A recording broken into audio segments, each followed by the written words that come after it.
something that is just simply not being reported.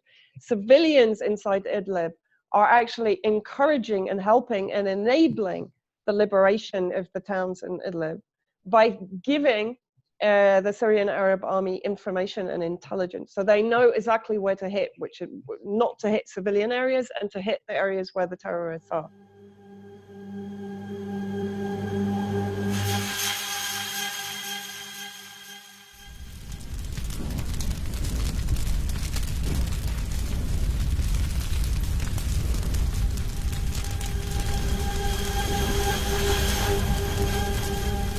Welcome to the Last American Vagabond. Joining me today is one of my favorite guests to have on the show, and that is Vanessa Beeley, who is an independent investigative journalist as well as a photographer who has worked extensively in the Middle East, on the ground, which is important in Syria and Egypt and Iraq and Palestine, and has covered the conflict in Yemen since 2015. Now, in 2018, Vanessa was named one of the 238 most respected journalists in the UK by the British National Council for the Training of Journalists. 2019, Vanessa was among the recipients for the Sharina Shim Award for Uncompromising Integrity in Journalism. The point being, this is somebody who you should be listening to. Thank you for joining me today. Hi, it's really good to be back on with you. It's been a while, actually. It has. Yeah. And as I always take the time to point out, it is so rare to find what you're doing today in the mainstream media, if at all. Not only being able to challenge the general consensus, but the fact that you're there on the ground, finding out what's going on. And that's just far too important today to be ignored. So good to have you on. So we're going to talk about Syria again today, since Vanessa is in Syria again, which is pretty rare to find from the mainstream media. So I hope you guys really reflect on that. But let's start off today by talking about, the last major rebel enclave in Syria, otherwise known as Idlib. Oh, please. This is the topic that's really consuming people's minds today. And it's important because it is the last enclave, but not for the rebels, right? As we should know by now, it's, as Brett McGurk had said, it's the largest al-Qaeda stronghold since 9/11, yet somehow it has become a rebel enclave when it gets reported in the mainstream media. So I really want your take on this for those that may not have seen our last interviews or even really understand the situation, maybe just recently became aware of it. What is Idlib to the West? And what is Idlib to Syria? Because I think it's very interesting the different views they have of that place. Well, I mean, for Syria, of course, the Syrian Arab Army mission is to reclaim every inch of Syrian territory from occupation by the proxy, extremist, militant, armed groups, whatever you want to call them, that, as you rightly said, in almost every area that they've occupied, they're dominated by and controlled by Nusra Front, or Hayat Tahrir al-Sham, as it's been kind of relabeled in Idlib to try and distance itself from the al-Qaeda image. And so basically what has happened is, as the Syrian army has swept through the bulk of Syrian territory and liberated areas, as we've seen, like Eastern Ghouta, Homs, Dara, the south, the armed groups that didn't want to take the amnesty and reconciliation that was on offer by the Syrian government and negotiated by their Russian partners in their amnesty teams. Again, this is something that is completely kind of disappeared in Western media narratives, in governmental statements about the situation in Syria, is that the Syrian government is offering amnesty and reconciliation, particularly, of course, to the Syrian nationality militants who took up arms against their own country. So what happened was the more extremist and terrorist groups were bussed out of those areas on the green buses to Idlib. So effectively, what you have in Idlib is a sort of conglomeration of all of the terrorist groups that were previously coming in from Libya, from Turkey, from Iraq, and across a huge spectrum of sort of Wahhabism, Muslim Brotherhood, as I said, all under the control pretty much of Nusra Front or Al-Qaeda inside Syria. So these are not rebels. These are, at best, I can describe them as mafia gangs maintaining control over a civilian population, a dwindling civilian population inside Idlib. The narrative controllers will have you thinking, including the UN, will have you thinking there's more than 3 million civilians in Idlib. Forget about this. This is just massaging the numbers to kind of enable the sensationalism and the hyperbole that we're seeing now from the media as the Syrian army is moving and advancing incredibly quickly, actually, to the west of Aleppo and in Idlib itself. I'll explain that in a minute. And so what this effectively is a final push by the Syrian Arab Army and its allies, of course, to rid Syria of this terrorist plague, basically, that has been in its country for 9 years. We're not going to talk about the US occupation of the Northeast at the moment, but we need to come on to that as well. But so if we're focusing on Idlib, that's what it is. And this includes, by the way, one of the reasons that the Syrian Arab Army has managed to advance as quickly as it has is because it's receiving intelligence from the civilians that have been living under the occupation of these terrorist and extremist groups. So this is, again, something that is just simply not being reported. Civilians inside Idlib are actually encouraging and helping and enabling the liberation of the towns in Idlib by giving the Syrian Arab Army information and intelligence. So they know exactly where to hit, which is not to hit civilian areas and to hit the areas where the terrorists are. Humanitarian corridors have been opened, 3 corridors. I visited them last week. Al-Hadar, Abu Duhur, and Habit. One in Idlib, one in Aleppo, and one in northern Hama. Those corridors, and this is very important to note, are being daily shelled by the terrorists. So civilians who are trying to leave are being attacked, they're being sniped, they're being shelled. The terrorists are digging ditches and laying explosives, they're laying mines, they're laying booby traps so that civilians are too afraid to use those humanitarian corridors. So this is a really important point to make. The government and the Russians are trying to help people exit the area of conflict. The terrorists are preventing them leaving because, of course, they can use them as hostages, they can use them as human shields, and it's good for propaganda, you know, if they can claim that there are civilians left. But as we know, the majority of the areas that are being taken, Sarakeb was the last town that was taken, and effectively that was devoid of civilians before it was taken. And again, what the army is doing is it will encircle these towns, especially the bigger towns, on 3 sides, but it gives an exit route for the terrorists to get out and to move further to the north. And that's exactly what they've been doing in Marat al-Numan and in Sarakeb. So now they're on the road. The next stop is Samin.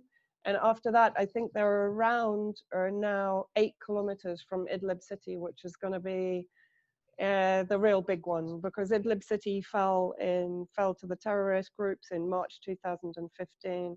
There was a terrible massacre of civilians and of Syrian Arab Army soldiers. Immediately after that, there was the siege of Jisr al-Shughur hospital, when again Nusra Front were leading around 8,000 extremist fighters who surrounded the hospital and basically in the end murdered the civilians and soldiers that were trying to defend it. And you know, when we talk about the bombing of hospitals, I urge everyone, please go and look at my YouTube channel. I've just uploaded a video of the suicide bombing of Jisr al-Shughur hospital. This is a hospital. There were civilians inside this hospital being defended and protected by the Syrian army soldiers that were there. And massive suicide bomb truck that caused enormous damage. You know, and this devastation of infrastructure is just, it's never talked about. It's never discussed. It's as if it didn't happen. Whereas, of course, the Syrian-Russian campaign to drive the terrorists out of these various towns is described as the bombing of hospitals, the bombing of schools, the bombing of civilian areas. But I can tell you that we're already on, I think it's around 50 hospitals bombed. There's only 30, I think there's 34 hospitals in Idlib, according to the official Ministry of Health websites, right? So we're already sort of like surpassing the actual official numbers. So we know that the majority of these so-called hospitals are going to be military centers. They're going to be underground white helmet centers. They're going to be basically military and terrorist enclaves that are being targeted. Again, I would mention to people, go and look at my YouTube channel, because I've uploaded a video of Syria just after the army entered. Now, I challenge you to look at the video of that town and show me where all the bombing is that is supposed to have happened according to Western media. The majority of the buildings are intact. Compare that to Raqqa after the United States coalition had pulverized it on the pretext of liberating it from ISIS. You know, the hypocrisy that is on display here is extraordinary. Yeah, there's a level of projection that's always going on, right? Where they're basically just, you know, at the classic propaganda line, you accuse them of that which you are guilty, right? It's a perfect deflection that's always going on. And, you know, the whole Idlib discussion is so very interesting, and the contradictions, the double standards, and all of it is glaring. And I think it's a conscious choice for people to not see it. I mean, as you said, they chose to ship these people over to Idlib to basically put it off to another date so they could save the civilian people in these locations, which again directly challenges what they always say he's trying to do. So we know that these are recognized terrorist organizations that are there. So then they turn around and pretend like that's not the case. I also saw today that there are, and this is where I think this comes back to, and tell me if I'm wrong, that I think just like we see in numerous places around the world, Idlib is a place, you know, base of operations. I mean, we see Turkey going in there now, right? It's clear that this is a place to start out from. So if they were to lose this, not only do they lose their, you know, flimsy legal justification for fighting ISIS or whatever it is, they also potentially get exposed, right? They will find things that they don't want you to see. As we see today, there are images coming out of U.S. and just Western in general weapons that are supplied to these people that are in the area. And so I think it's pretty clear that they're just trying to cover this up with lies overall. And you had mentioned the idea of the city Marat al-Numan, I believe, and that's, the video is interesting. We have the video coming out from the white helmets prior to the allegations that Russia and Syria were bombing, saying that the civilians were out of that town. So it's just even their own narrative is all over the place, and it just takes a little bit of due diligence to be able to see it. And that's my take on the first part. I mean, you mentioned Turkey. I mean, you know, what is extraordinary as well, when we're talking about the UN Security Council and their condemnation of these alleged crimes committed by the Syrian government and its allies, of course, Russia being high on the list, and Iran getting pushed up now, of course, with the vilification of Iran ongoing. But what we've seen in the last few days, of course, is Turkey sending in vast convoys of reinforcements for effectively Al-Qaeda. I mean, we've seen tanks coming in. I think the convoy the other day was over 300 armored vehicles, and amongst those was 70 tanks. You know, this is insane. I mean, this is a supreme act of war by a neighboring country, and yet it's not even being, I mean, there's no outrage in the UN Security Council that keeps calling emergency meetings but isn't discussing this incredible violation of any aspect of the UN Charter by Turkey, who are setting up observation posts on the sovereign territory of Syria in support of Al-Qaeda. I mean, this is a NATO member state, by the way. Yeah. You know, I mean, this is, and they're stealing electrical power grids. They're shelling water supply units to the north of Aleppo, which of course has been, you know, a very familiar tactic of the terrorist groups and of its kind of handlers on the outside, whether it's the US or the UK or the EU or Turkey, is to basically reduce the ability of the Syrian state to provide for its people. And so therefore, reducing the ability to provide electricity, reducing the ability to provide clean water. All of this is a form of, you know, the multi-spectrum war strategy that has been used against Syria right from the very beginning. The occupation of the oil fields, this isn't about the US taking the oil, this is about preventing Syria having the oil, which means, you know, and I'm living through this here in Damascus, which means, of course, combined with the sanctions, combined with the lack of fuel, basically that's what it boils down to. We're on 3 hours electricity, 3 off, 3 off. So we have about 8 hours electricity a day. And that's in a major city. Outside, people are only getting about 1 hour electricity a day. There are queues miles long for a bottle of gas. Can you believe it? You know, for people to stay warm and to be able to cook. They can't buy the simple oil for the little oil heaters they have here. They can't buy it. People are waiting 2 weeks, even on the black market, which is something like now actually it's 10 times the price that it will be if you buy it with your government card, right? But you can't get it with the government card, it's not available. So you have to go onto the black market and then you're getting fleeced. This is the reality of life under illegal sanctions, which is an economic terrorism. Right. And There's no other word for it. Absolutely. And it's shockingly similar to, you know, places like Palestine, right? It's the exact same thing that gets continually ignored by the international community.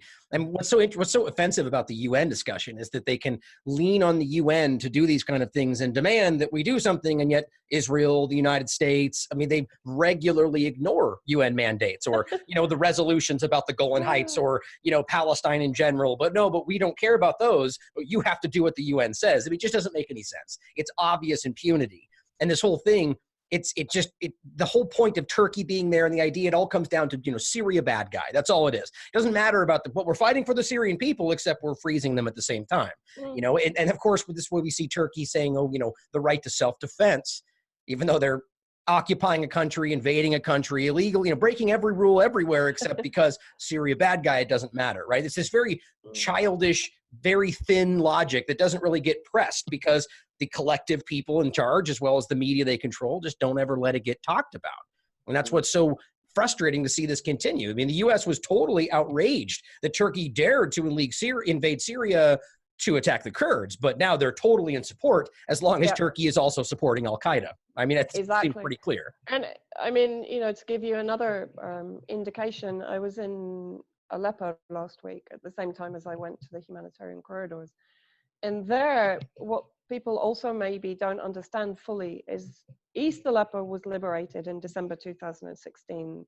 I was there as the Syrian army was moving through each separate district and liberating it. And everyone kind of thought, oh, okay, like Aleppo is liberated. But in reality, again, what happened was the extremist groups that were occupying East Aleppo kind of moved around.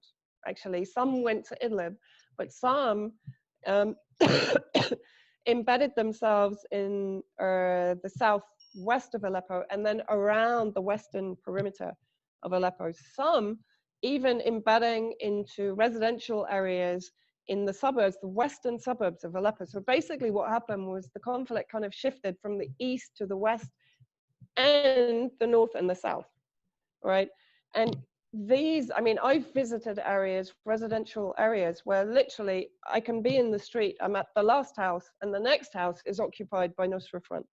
And if you move 2 foot out into the street, you'll be sniped. So you're literally like hugging the wall as you're walking down this row of houses. And then you're facing a house that is containing Nusra fighters. That's how close they are to the civilians and residents of these areas. You can't walk in the streets because each street has these barrage things that protect them from snipers. It's the most crazy situation. Kids are playing in these streets. They're going to school, and if they're lucky, the sniper will just pick them off. He'll just hit their leg or their arm. But if they're unlucky, they'll shoot to kill. And the thing is that you never know what is going to happen, how his head is on that particular day. And while I was there were mortars coming in, there were kids getting killed, people losing limbs. This is never talked about. It's just not reported. And so basically you've got not only the operation in Idlib, which is to the west of the M5, M4 highway, which is the main highway that connects Aleppo to Damascus, right, which they're looking to liberate entirely. But then on the east of the highway, you've got the west of Aleppo, if that makes sense. So there's like a pincer action movement going on. First of all, to liberate the southwest of Aleppo, and the kind of the parallel area to the west of the M4, M5 highway, right? And eventually what will happen is that they've joined, and they have joined a strategic area right now. They've crossed. So this is incredibly important because it will release this highway, but it will also mean that Aleppo is safe from this endless rain of mortar fire, gas canister fire, Grad missile fire, because people also don't understand the sophistication of the weapons that are being made available to these terrorist groups, to Al-Qaeda. You know, you mentioned the discovery of US supplied weapons, which probably I think came through Yugoslavia, but they're still US manufactured weapons that have ended up in the hands of Al-Qaeda and are being used effectively against civilian and residential areas in Aleppo and, you know, in Idlib, in northern Hama, in all the areas that these groups border and occupy. I mean, it's very hard to describe to people on the outside exactly what is going on and the tension. You know, for 3 days when the Syrian army began its campaign to liberate West Aleppo, basically what they were doing is they were drawing fire from the terrorist artillery positions. And then, yes, they were bombing those positions. And in 3 days, they actually wiped out a reported 90% of the terrorist artillery capability in that area. This is seriously precision, strategic bombing that's going on. This isn't some kind of Fallujah campaign like the US carried out in Iraq, that it did in Vietnam, that it did in Raqqa, that it did in Mosul. We need to strip away our understanding of warfare, which is shaped and governed by US warfare, and imagine that this is not like that. This is a genuine effort to preserve civilian life, right? And this is something that people need to get into their heads. And I understand how hard it is, because they're swamped with this information that every hospital's being bombed, that, you know, everyone's receiving 50,000 barrel bombs a day, et cetera, et cetera. This is nonsense. The indiscriminate targeting of civilians is coming the other way. It's coming from the other direction. It's coming from the US-backed terrorist groups. Right. Putting aside for the moment all of the evidence that very clearly supports what you're saying, I think it's interesting to think about the fact that even if that wasn't the case, we're still talking about foreign entities illegally invading a sovereign nation, you know, and it doesn't. So at the end of the day, if what they're doing is fighting back against this occupied area and there's casualties, which I think is horrible, they're still doing so within the framework of warfare, right? I mean, that's what's so ridiculous about it. But then you add on the reality of what you're saying, and your work has shown this as well as a lot of people, that in fact, it's not what's actually happening, that they are actively taking measures to avoid civilians, you know, and it's interesting. Let's talk about the idea of the ceasefire, because this is exactly what we're talking about here, at least as I understand it from your work and other people like you on the ground, is that these ceasefires are just kind of ruses or illusions, right? Because they say, we're going to take we're going to, you know, ceasefire. And all of a sudden you get the extremists firing on Syria and Russia. They fire back. We know the extremists aren't included in this ceasefire, but then they pretend that those are rebels and now it's a violation, right? So can you elaborate on that for me and how that kind of works? Because that's confusing for people. Yeah, I mean, basically how I see it is the campaign is being waged on two levels. It's being waged on the military level, right, which is the on the ground, real in your face, hand-to-hand combat with the terrorist groups. And then on the other side, you have, of course, the real politics side. And you have the negotiations between Russia and Turkey, and probably there's a degree of back-channel agreements going on. We know there are. And for me, the ceasefires are an indication of how well those talks are going, if that makes sense. because the ceasefire means that Russia's thinking, okay, we'll give Turkey another chance to behave, and you know, we need to sell some S-400s, and yeah, we want to, like, you know, this is it. This is being pragmatic. This is life. You know, we can't escape this. But what is really interesting right now is, in my view, Russia's kind of lost patience, because we haven't seen any ceasefires since the ramping up of the military campaign. And we're hearing very, very sort of belligerent messages from the Syrian military and from the Syrian government that, you know, that's it. They're now not going to stop until every inch is liberated. And actually, on this level, they're oblivious to what's going on in the UN, what's going on between Russia and Turkey, because their focus is basically on the recapturing of every inch of Syrian territory, and releasing it from the occupation of, you know, these mercenaries, these proxies. And so the ceasefires to me are just a gauge of what is happening on that realpolitik level. And of course, what we've seen when the ceasefires start to fail, and in my view, this means that negotiations have to some degree broken down between Russia and Turkey, I would say almost 99% of the time, because Turkey is double dealing and trying to play both ends against the middle. Then, of course, what do we see? Then we see Israel bombing Syria at the same time as a coordinated entrance into Syrian territory by the Turkish convoys. You know, so it's like a continuous pattern. It's when the ceasefires are there, it's cool. They can step back because they are. Then we've got a ceasefire in place. We know the Syrian army will adhere to it, but our guys don't have to, because if they do break it, we can just say they're terrorists, you know. And if the army breaks it, we'll say they're rebels. I mean, it's just, it's so obvious when you look at it like that, right? It ceases to be confusing for me. It's very, very straightforward. And of course, this is exactly what happened the other day. I mean, I was sleeping here, as I told you, I'd fallen asleep, and all of a sudden there's this huge explosion and kind of orange fireball outside.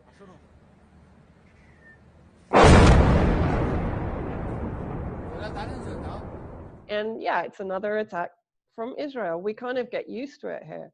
But there's a scientific and research center quite nearby here, which is always targeted. Meze Air Base, which is a military air base, is always targeted.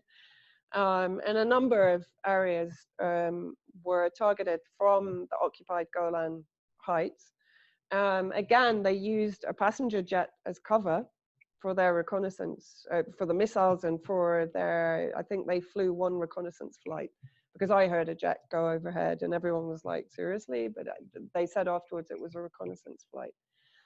So they basically tried to use an incoming passenger jet from Iran as cover, again, as they had done, of course, off the coast of Latakia when the Russian jet was shot down by the Syrian air defense missiles. So the plane with 172 people on board was diverted to Haimamim Airport as an emergency diversion.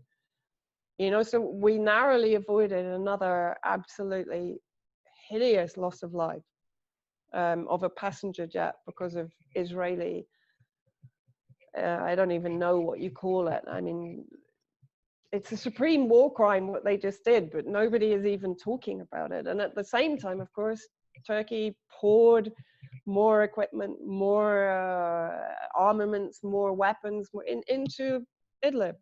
So it's clear who's, you know, helping who here.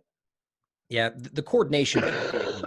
I mean, and whether or not that is absolutely definitive or not, the coordination's obvious. They happened at the same time. We're talking not just Israel and Turkey, but as well as other things going on in Iraq. There's very clear coordination in this effort, which those that have been following my channel know that the idea of these rockets and the actions in Iraq as well as Syria have been going on a long time before they decided to make it a thing about Iran. You know, now it's continuing after. Whether you want to make it a concerted effort against the Iraqi military or the PMU or what they want to be Iran-backed militias, it's clear. and they just choose to pick one out and make it a whole story. But the idea that Israel is able clearly with acting with impunity to just attack a foreign country, a sovereign country, and kill people. The lowest report I saw was of 12. Haaretz is claiming 23 people died, and they're just waving it around like a success. BBC and every other mainstream reports it right as they said, Iran proxies or whatever they want to call it, with no investigation. It's just flagrant. You know, it's right in your face. Like they just regurgitate what they say.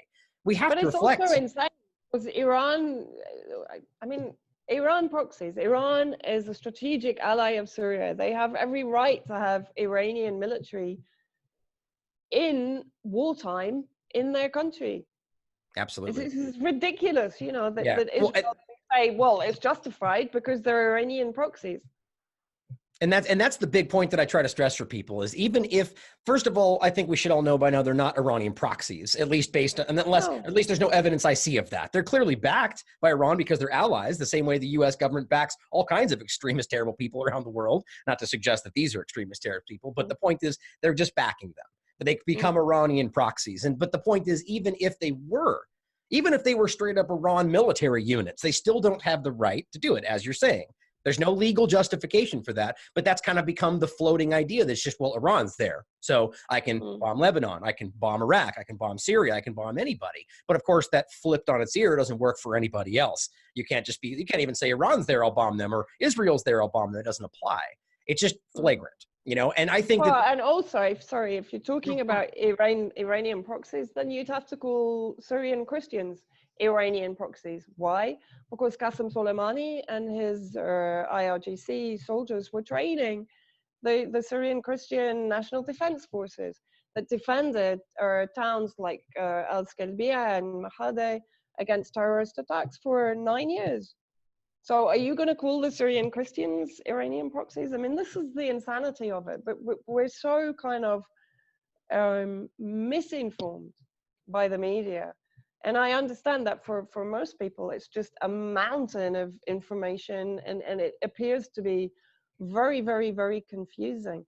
But my advice to everyone is always, like, boil it down to international law. If you can boil it down to the real basics of international law, then you have the kind of the red line that you can see should not or should be crossed or can be crossed.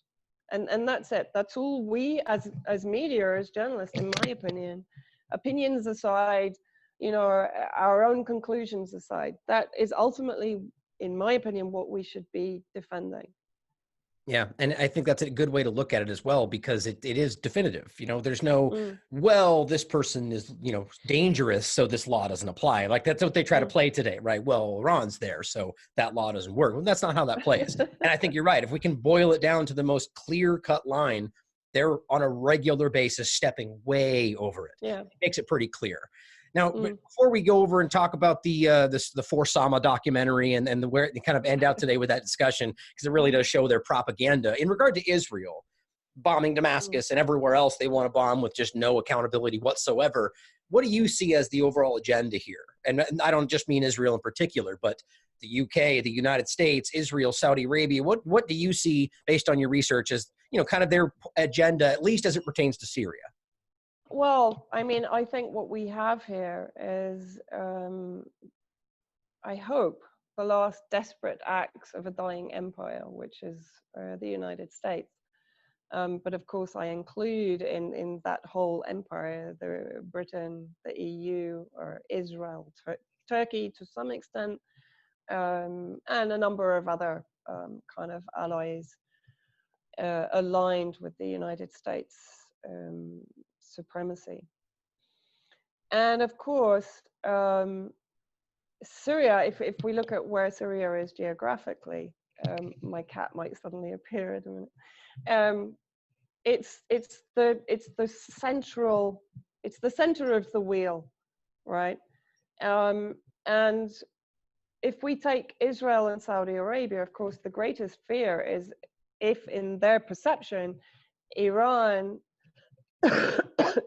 increases its influence in the crescent, which is Syria, Iraq, even Turkey to a lesser extent, and then across to Yemen, of course, because that's also another area where it's perceived to be to have a sphere of influence. And of course, it does have control over the Hormuz Straits, and to some degree, it has collaboration with Yemen over the Bab el-Mandeb Straits. So it's about power, basically.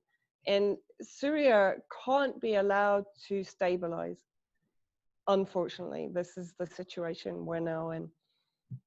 The hope for Syria, of course, bizarrely follows on since the assassination of Qasem Soleimani, is that Iraq will follow through on its policy to kick America out of Iraq, because as soon as America leaves Iraq, of course, it's going to have to leave Syria, because without its Iraqi air bases, it's marooned in Syria, and it's not going to put itself in that position. And the American public, if it has any kind of consciousness, is not going to allow that to happen. How they've allowed this entire situation to happen in the first place, that's another entire discussion. So there are glimmers of hope in the sense that if Iraq can really push through on this, of course, there's going to be massive pushback from the neoconservatives, from the, you know, this is the battle we're now in, to get the US out of this region. And of course, then it reduces its threat against Iran, against Russia. We're seeing China now being heavily targeted economically. We've seen the so-called protests in Hong Kong. We've seen the rise of the Uyghur issue on the Belt Road Initiative province, of course, the Silk Road. And of course, that impacts onto Syria, because Syria is one of its primary partners in the Belt and Road Initiative, which threatens US supremacy, trade supremacy. And there, so in my view, it's incredibly complex, but I think really what we're seeing here is kind of the dying embers, I'm praying, of the US hold and the Israeli hold, of course, over the region. We've still got a long way to go. They're not going to let this go easily, and neither is Turkey, because we've got to remember the neo-Ottoman ambitions also. You know, that's why they had their eye on Aleppo. That's why the vast industrial theft went on in the early invasion of Aleppo, where they dismantled factories and entire industrial areas and re-established them inside Turkey. Turkey has always wanted to annex basically the northwest. Israel has wanted to annex the northeast, which is why the US project was to settle the separatist Kurds in that area, which were basically proxy settlers for Israel. You know, and Israel is settled in the south. So it's kind of clear what the project is, but it's sort of, it's being shaken to the core at the moment by events. And my feeling is it's probably going to get a lot worse before it gets any better. That's my gut feeling. That's not based on any kind of scientific analysis, but it's just on seeing what's happening here. I have to agree with that. Yeah. No, go ahead. Sorry. No, and one other point I want to make, of course, is you've still got the US base to the southeast of Damascus. And next to that you have, which you're also probably hearing about quite a lot, is the Rukban refugee camp. So they're very close together. Rukban is effectively, there are some civilians there, but what it is effectively is a recruiting and training ground for ISIS and Al-Qaeda in Rukban. They're given protection by the Al-Tanif military base because Syria and Russia, and again, people might not be aware of this, they're not allowed within 55 kilometers of Rukban or Al-Tanif. That's entirely under the control of the US. So just imagine this for a minute, that a hostile state invaded, let's say, New York, the suburbs of New York, right? They put a cordon around New York citizens and the New York, you know, the American government and the American army, that it can't come anywhere near that area. And if it does enter that area, it can get killed, right? That's how crazy this situation is. And again, that's what people need to understand. This is not normal. You know, this is not acceptable.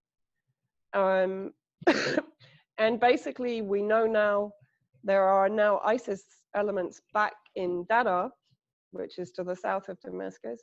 And of course, what they're doing now is it's the swarming warfare, which is what they're doing is just small pockets of ISIS, for example, are carrying out attacks in Deir ez-Zor, even as far as Palmyra, to the east of Homs. So there are still very real threats in the rest of the country, little pockets, which are being triggered by the United States in this kind of more insidious warfare, really. So in my opinion, yeah, it will eventually get a lot better, but I think we've got a lot more hell to go through before we get there, unfortunately. Yeah, sadly, I agree. I think it's, even if we are making leaps and bounds, and we are, even, you know, from a media perspective, even if we are reaching more people than ever, they will make sure that it gets worse, as you said, as the dying embers. You know, it's a threatened animal in a corner, right? I mean, they're going to lash out as much as possible as they lose what they have. And so that's what I think, in a way, to see it get like that, we have to remember is almost in a way a sign of positive change coming, like you're saying. And it's hard to see it like that, but it's clear that they are very clearly, you know, irrationally acting out in ways that expose their hand, right? I mean, we can see, like, people like Caitlin Johnstone always writes about, I mean, Trump in a way has been a positive thing because he has ripped that mask off, right? It is very clear what we're staring at for anybody that wants to see it, you know? But the idea of Iraq in general, I think, you know, you mentioned that kind of being the first in regard to, or Syria, and that they're about, you know, we know the Iraqi parliament voted them out. They don't care. We respect your sovereignty, but we don't care, you know? And so now I don't think they're ever going to leave that location. That's my take, because they know what you're saying. They can't lose that spot. So, and we see discussions now of Iraq just you know, possibly maybe already getting S-400s from Russia. I mean, that's not going to fly. So it's going to be another, you know, it's going to be Russia, Iran, proxies on the ground, more invasion. But the point is that the world is seeing it, and they're kind of floundering and trying to maintain what they have now. And as you said, it's very clearly violating every law that they force onto everybody else, you know? Let's talk about for the moment the propaganda edge of this whole thing, because it's very, and that's actually how they maintain this. The thing, we're talking about this like it's common knowledge, but for a lot of people, it's just, it's there's a whole propaganda wall in front of what they're trying to look at. And of course, one of the main points today that I guess is potentially about to win some kind of an award is for Sama, right? And this is something that you have talked about a lot. It's a documentary, sort of like the White Helmets one, that is, I'll let you talk about it. It's just so incredibly offensive to anybody actually paying attention. Yeah, I mean, as we were talking about before we came on, I think my prediction, or our prediction, has to be it's going to win. It's going to win. Why? Because, you know, they've got to reclaim ground. I mean, they've been losing ground on the propaganda front, despite having this massive billionaire complex PR industry machine that is churning out propaganda that will manufacture consent for war, right? I mean, they're losing ground, and they're scrambling. I mean, we've seen, you know, the recent OPCW scandal, which of course now you know, it's amazing. The media went quiet, right, when the scandal was breaking, and when the whistleblowers and the reports were coming out that were exposing the corruption of the OPCW. Zilch, crickets from the media, right? The minute the OPCW puts out a really ridiculous, flimsy report attacking heroes, in my opinion, I mean, the whistleblowers are heroes. These are brave people who came forward out of their own integrity, out of their own principles. They don't have any skin in the game. They're not here to defend President Assad or to defend the United States. They're just here because they believe in the truth, right? And these guys are being hounded. This is a witch hunt on a par with Julian Assange, and people really need to understand this. What's going on? The witch hunt and the mob lynching of academics, of journalists, and I myself in this, come forward because they believe in the truth. And now they're being lynched by the media. And suddenly the media is full on, because now suddenly they've been given a bone they can run with that's kind of gonna you know, protect their narratives that were crumbling before their eyes. Now they're back in there, you know? Isn't that so incredibly revealing to think about? Like, the story is not just like, just pop up today. You know, it's been ongoing, 20 different silence, not a word. 20 different, as I understand it, 20 different people that have come out, 2 different whistleblowers, multiple emails, the Newsweek journalist that defected. We've got the BBC guy who admitted. I mean, as I forget his name right now. What's Riyam Dalati. No, the Newsweek journalist. What was his name again? Oh, Tariq Haddad. Yeah, yes, he's the one that spoke out when he came out and just said, "Look, this was reportable." The second person that came out, right? I mean, this is so incredibly obvious. And think about that, like you said. So this has been there. They've ignored it. They've ignored it. They've ignored it. And the moment they have something to challenge that idea, they're all about it. Like, how is that not incredibly obvious? Sorry, I said to point that out. Yeah, I know it. That's what I'm saying. It's like, oh, that's funny. Like, suddenly you want to talk about it because you think now you can win it. It's extraordinary. And it is just like Julian Assange, as you said. It's the exact same scenario, attacking the person as opposed to considering the content, right? Which really shouldn't matter. I mean, the person is the person. If it's the content's true, content's true. It doesn't matter whether that person did something bad 20 years ago or, you know, whatever they want to make it about, you know? Well, and, you know, we have to remember, of course, the threats against Bustani at the OPCW during the Iraq War. You know, this is not unusual. We know that people who put their head above the parapet are going to get shot at, right? But what is really important, and I kind of put a tweet out about this. I said, please, people, you know, you need to understand what you're defending here. Whether you understand the situation, whether you agree with it, whatever, these guys are brave and they're speaking up. And if we don't defend them, other people are not going to come forward. You know, they need to see that they have our support. That's incredibly important. You know, even if you don't fully understand all the ins and outs, just try and understand the principle here, that people are finding the courage to come forward, and they're coming forward against an international institution. You know, this isn't just, you know, I don't know, Kellogg's or something like that. This is the UN. This is the watchdog, the world watchdog for chemical weapon prohibition. This is massive. Doesn't get any bigger than that, really. And I agree. We have to support people like that. Yeah, you know, it's really, really, really important. Journalists like Peter Hitchens, okay, disagree with him on marijuana. I don't care. You know, but this guy is establishment, but he's broken the establishment mold. He's been brave enough to come forward, and he's taken on the whole media complex in the process. Give him some support. You know, put your kind of like disagreement with him on almost every other subject to one side and support him for what he's doing here, because it's massively important. What we've seen is the crumbling of this entire chemical weapon narrative, because of course, with the discrediting, and in my view, it's 100% discredited, the narrative on Duma, unless of course you really still believe that a cylinder is going to be dropped by a helicopter, come through a roof, bounce off the floor and go to sleep on a bed without knocking any cups and saucers off the shelf. I mean, you know, I mean, seriously, you need to start believing there's kind of cylinder fairies that are, you know, just moving it from one place to it. I mean, it's so ridiculous. And so what's happened, in my view, this is basically threatening to undermine the entire narrative of the Syrian war, okay? Because chemical weapons are the Syrian weapons of mass destruction. Now we have the dodgy dossier, of course, exactly the same as Iraq, but it's happening real time. So what has now happened is documentaries like For Sama suddenly are being propelled into that vacuum that's been left by this kind of vision of corruption and misrepresentation and lies, right? Oh my God, we need something that's going to bring public opinion back our way. So why not bring in a baby and a family and you know, and so this entire vehicle has just been pushed by Channel 4.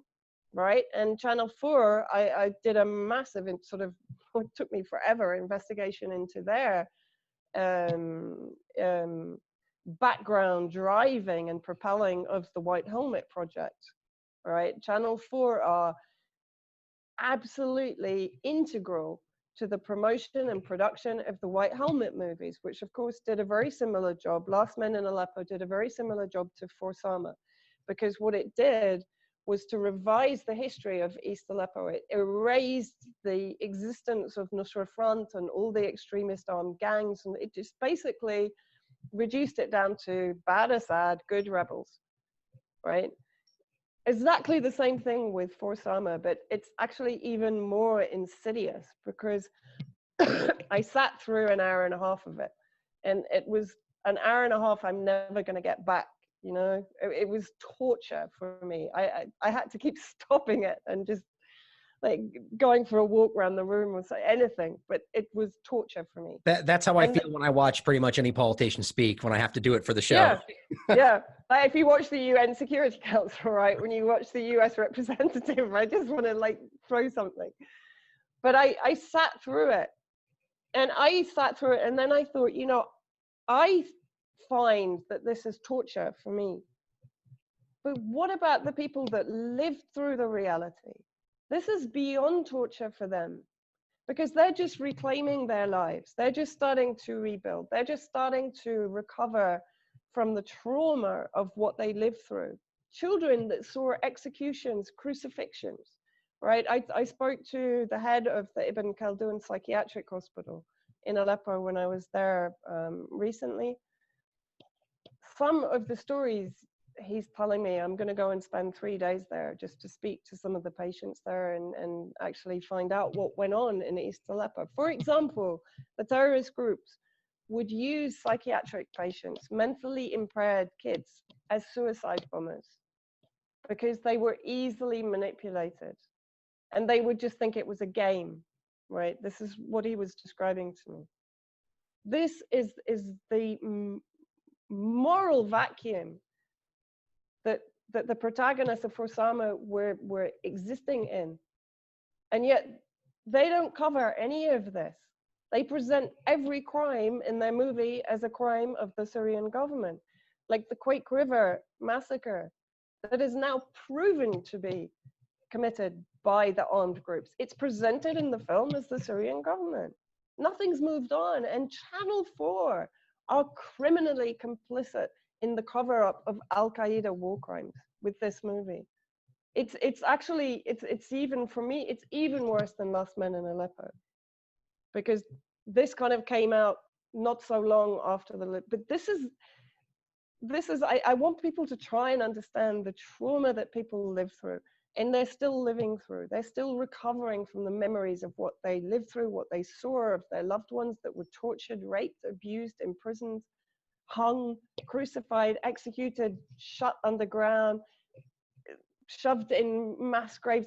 You know, the litany of war crimes that were committed by these armed groups, that these two protagonists were living among and not being harmed by.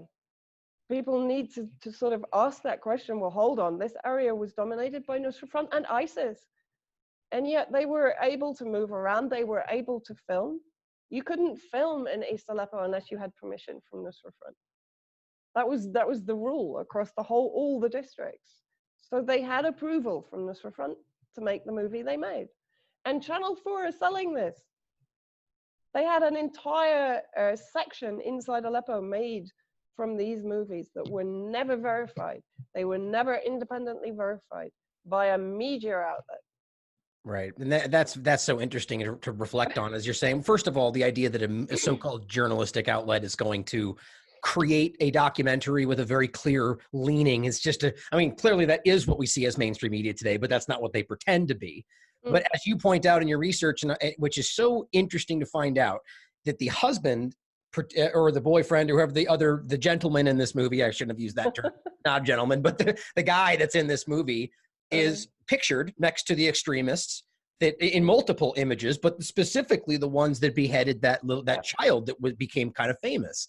And yet this is the person pretending to be, so it's clear that the very least, to bolster your point, that these people are very clearly tied to some degree to the very extremists on the ground that they alternatively point to as the bad guys when it suits their narrative. And as you pointed out, the Channel 4 didn't deign to do any independent verification or investigation. Why, in my opinion? Because it suited the agenda, right? They're just willing to look Well, at the problem. yeah, and also you had the Channel 4 report, what was it, Up Close with the Rebels, where Krishnan Gurumati was featuring Noor al-Dinzinki, the same terrorist who previously had beheaded the 12-year-old Palestinian child, Abdullah Isa.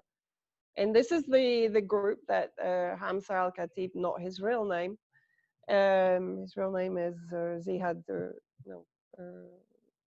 Kataji. And he's not a doctor. According to Aleppo University, he never qualified as a doctor. So, you know, and let's look at their message. Their message is political. They're calling for a no-fly zone, which we know is a declaration of war. I mean, even Hillary Clinton said more Syrians will die if there's a no-fly zone. So these are not, you know, someone, I'm sorry, the cat's appeared. Someone said to me on Twitter, but they were just trying to protect their daughter. I was like, really, dude? Yeah, of course. You're going to take your baby daughter into a war zone, into an area infested by Al-Qaeda. You're going to put across a political message. You're going to call for a no-fly zone, which is a declaration of war. Yeah, I'm insane. You know? And then you're going to exploit that child to sell your political message and to continue the destabilization of your country and to continue the collective punishment of your own people because they disagree with you. Exactly. It's as so you pointed out. sick. Right. It's just so sick. And you've made that overwhelmingly clear with evidence, as usual, that the people in general, the general masses of Syria, or specifically these locations, do not agree with what they're trying to say. You know, and here's an interesting question. So groups like, I don't know, BBC or Channel 4 that you know find themselves somehow weirdly okay in the midst of these terrorist locations being protected.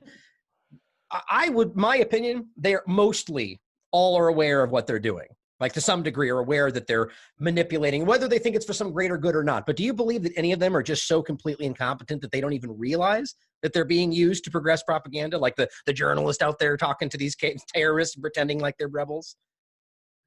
How can they not realize? You know, and the thing is that they don't respond to any kind of questioning. You know, they don't respond to a presentation of evidence. It's just dismissed as, you're pro-Russia, you're an Assadist, you're this, you're that. Gaslighting every time. Shut the message down, you know? And I remember at the time when Wa'ad and Hamza were in East Aleppo, Channel 4 put out a report, and in it, they used footage from an Al Jazeera report from memory. And it was in November 2016, and I was in Aleppo at this time. And they put out this footage, which allegedly showed an underground premature baby unit being bombed, right? This was the most insane footage I've ever seen. We see the nurse go in and pick up this premature baby out of this unit like a rugby ball, right? And the baby, like any child, if it's a genuine child, it's gonna flop when you pick it up, right? Even a premature baby. And you don't pick up a baby like a rugby ball. A premature baby, you cradle the head, right? I mean, these are just logical things. When I saw it, I was just like, no, this is wrong. And Parrick O'Brien, who did the report, he actually emailed me and he said, so are you trying to tell me that this is not a real hospital? And I went through it with him. I said, okay, seriously, do you have a wife? Do you have kids? Please ask her to look at this footage. Do you know what they did? He never came back to me, by the way. He just came back to me to condescend me. He said, really, are you going to tell me this is a fake hospital? They removed that section. They removed that section, but they kept the report.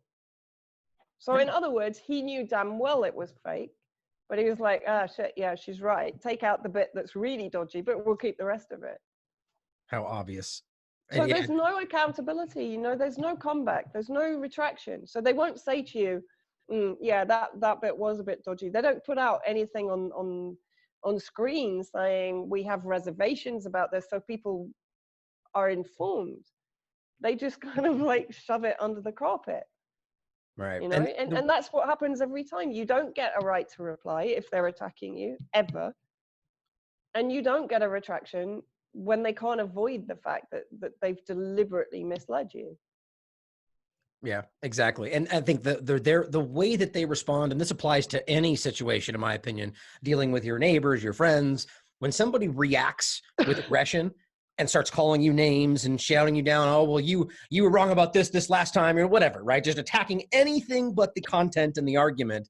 They don't have an argument, right? That's what it comes down to. Gaslighting, ad hominem attacks. And I think that we see it, like, which interestingly leads perfectly to the next thing I want to talk about, which is the idea of the moderate rebel who was arrested in France and Scott Lucas and his connections to this, right? Because you can see him acting the exact same way online, where he's really just shouting people down as opposed to being like, here's the evidence and the facts that show that I'm correct, right? So can you talk about this moderate rebel in France and that tie-in for me?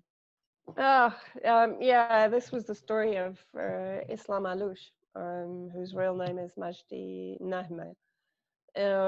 He was a commander in Jaish al-Islam, the Army of Islam, which occupied predominantly Douma, and were known to be one of the most brutal, tyrannical of the armed groups. And of course, Russia tried to get them designated as a terrorist group alongside al-Sham. Both groups have carried out some of the most heinous ethnic cleansing massacres inside Syria. Of course, Jaish al-Islam, alongside Nusra Front, invaded Adra, which is further to the east than Douma, massacring hundreds, if not thousands, of Alawite civilians predominantly in that area, some of which, for example, were burned alive in the bread oven furnaces. The rest, of course, were brought to Douma and they were kept in the Al Tauba prison, the underground prison, thousands of them. And we suspect, of course, with the kind of failing propaganda narrative on Douma, that it's a very high chance that they were murdered and used as props in the chemical weapon attack that is now being discredited, which implicates not only Jaish al-Islam, but the White Helmets, who were, both groups, by the way, were being effectively funded by the British government, because the British government was funding media and PR management for Jaish al-Islam as moderate rebels through a company called Incastrat, funded by the Conflict Stability and Security Fund, which of course was also funding the White Helmets. So in my view, the White Helmets were there as part of the media entourage for Jaish al-Islam, as well as obviously carrying out terrorist acts of their own. And so basically Islam Alouche, if I understand correctly, he'd been receiving education in Turkey. He'd applied to a British university, we haven't yet discovered which one, which turned him down because of his extremist connections. This is interesting. While they're funding their PR, the academic world is turning them down because of their extremist connections. Sound familiar? And then it's been discovered that he was given an Erasmus scholarship, which comes through the European Commission, to Aix-en-Provence University on the south coast of France. But when he landed in France, he was picked up by, I guess, intelligence, because there are, I think, 20 cases against him of child soldier enlistment, kidnap, torture, while he was operating as one of the commanders of Jaish al-Islam. So this wasn't any ordinary foot soldier. This guy was a captain in Jaish al-Islam. Scott Lucas, of course, who's been a major propagandist on behalf of the regime change war alliance, was a consultant in a kind of think tank institution called Turan Center, which was largely based in Istanbul, and had on its list of contributors Islam Alouche, Majdi Nahme. So we'd already spotted the connection between Lucas and Alouche, right, in the Turan Center, alongside also MEK, the White Helmets, a number of the armed groups inside Syria, etc., etc. I've written about this at UK Column if people want to go and have a look. And so we'd already highlighted this connection between Scott Lucas and these various kind of really questionable individuals who had clearly been involved in war crimes and atrocities inside Syria. But now, of course, it's glaringly obvious because the guy's been arrested and he stands accused and indicted. So, you know, this is pretty serious stuff. So basically, Lucas, of course, everyone's just gone, well, hello. And of course, instead of like going quiet, I mean, give the guy his due. He's still coming out and he's still throwing those insults. You know, even threatening people, as far as I can see online, just outright threatening people. Yeah, no, I mean, he threatened, I think it was Piers Robinson, because Piers said, well, all right, you know, this is a breach of academic principles, blah, blah, blah. You know, Birmingham University, which has kept deathly silent on all of this. And of course, the BBC and Channel 4 and The Guardian are still using Lucas as a kind of talking head, especially when they need to kick back against people like us that are exposing their narratives. They kind of wheel Lucas out, you know, to come out with his usual dismissal of our evidence as being Russian misinformation, you know. It's like, and so, I mean, I don't know where this goes from here, because he has absolutely zero credibility left. You know, if the case goes ahead, I mean, Jaish al-Islam, I believe themselves are trying to get him sprung. And there's in fact another academic in Aix-en-Provence, Thomas Pierre, who was again instrumental in attacking Piers and I when we were invited to speak at Saint-Cyr Military Academy in France, which is one of the foremost military academies in the world. He went crazy because, of course, the last thing they want are these conspiracy theorists entering the military cadre. You know, this is like horror. So he went a long way to demonize after that, and created a lot of problems for some of the professors that were involved in inviting us, etc. But now it appears that the very university that Pierre is at is the one that had given Islam Alouche the scholarship. So of course now the pressure's back on him also. So it's funny how kind of karma comes back to, you know, I mean, this was sort of a bit of a godsend from our side. I mean, we had no doubt over the affiliation between Lucas and the war criminals within the Turan Center, but of course this just reinforces that evidence.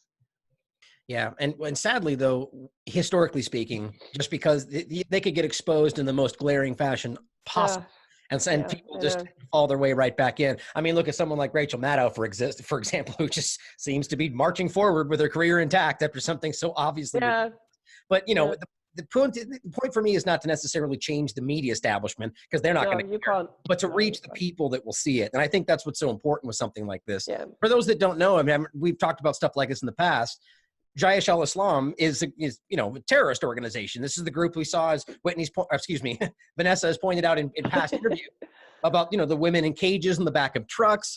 In particular, the group that's behind faking and being involved in faking the Duma event, which we know was a false flag. And in general, using chemical weapons against Kurds and you know, all kinds of things going on.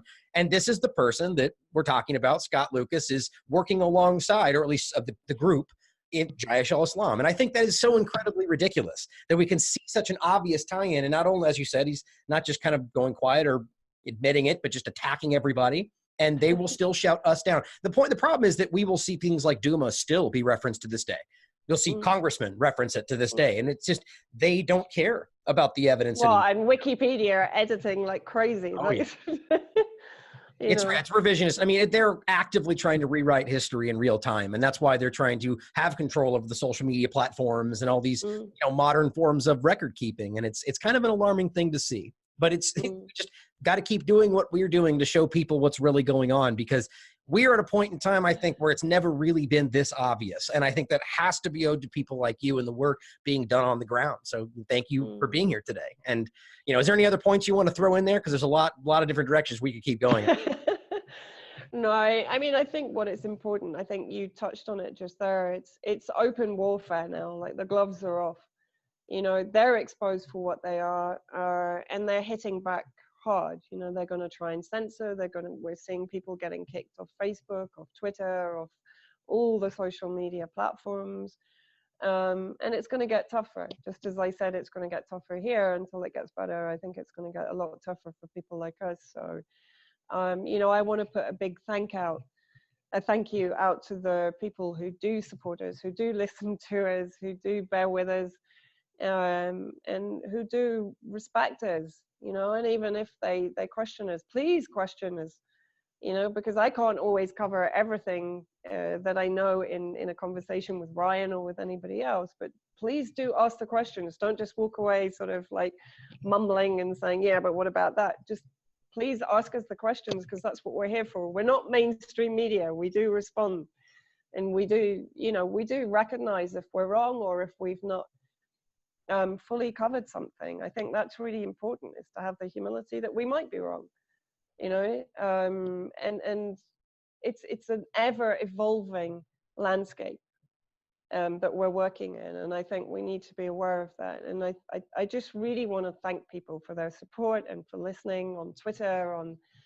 everywhere, you know, because people do come out more now and support and stand by us and defend us, and you know, and really I appreciate it, because with the work we do, that you do, Ryan, you know, we need that support. And that's what I'm saying about the OPCW whistleblowers. Please support them everywhere that you see them getting attacked. Just please come out and support them. If you ask what you can do, that's what you can do, you know, and it's massively important. Yeah, I couldn't agree more. It couldn't be a more important time to support independent media, whether that's Vanessa, myself, or any number of fantastic people out there. And as she said, it is going to get at least more tough before it gets easier.